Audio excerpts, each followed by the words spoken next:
നന്മ റെസിഡൻസ് അസോസിയേഷന്റെ ആഭിമുഖ്യത്തിൽ ഉന്നത വിജയം നേടിയ വിദ്യാർത്ഥികളെ അനുമോദിച്ചു. എഡ്രാക് എടത്തല മേഖലാ പ്രസിഡന്റ് എസ് അബ്ദുൽ ലത്തീഫ് ഉദ്ഘാടനം ചെയ്ത യോഗത്തിൽ മാലിന്യമുക്ത മഴക്കാല ശുചീകരണ ബോധവൽക്കരണ ക്ലാസ് സംഘടിപ്പിച്ചു. കൂടാതെ കുടുംബാംഗങ്ങൾക്ക് കുടകൾ വിതരണം ചെയ്തു.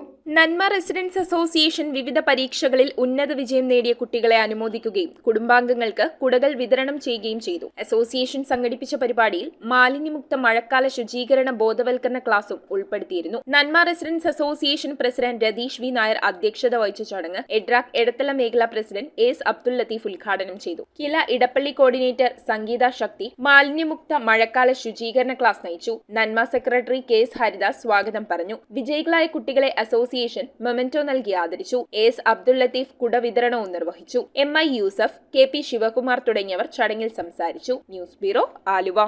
സ്വപ്നങ്ങൾ യാഥാർത്ഥ്യമാക്കുവാൻ ഏറ്റവും അനുയോജ്യമായ പാത കണ്ടെത്തൂ മാർ ഏലിയാസ് കോളേജിനൊപ്പം. അണ്ടർ ഗ്രാജുവേറ്റ് മുതൽ ബിരുദാനന്തര പ്രോഗ്രാമുകൾ വരെ നിങ്ങൾക്കായി ഒരുക്കിയിരിക്കുന്നു. ഏവരെയും ഞങ്ങൾ സ്വാഗതം ചെയ്യുന്നു.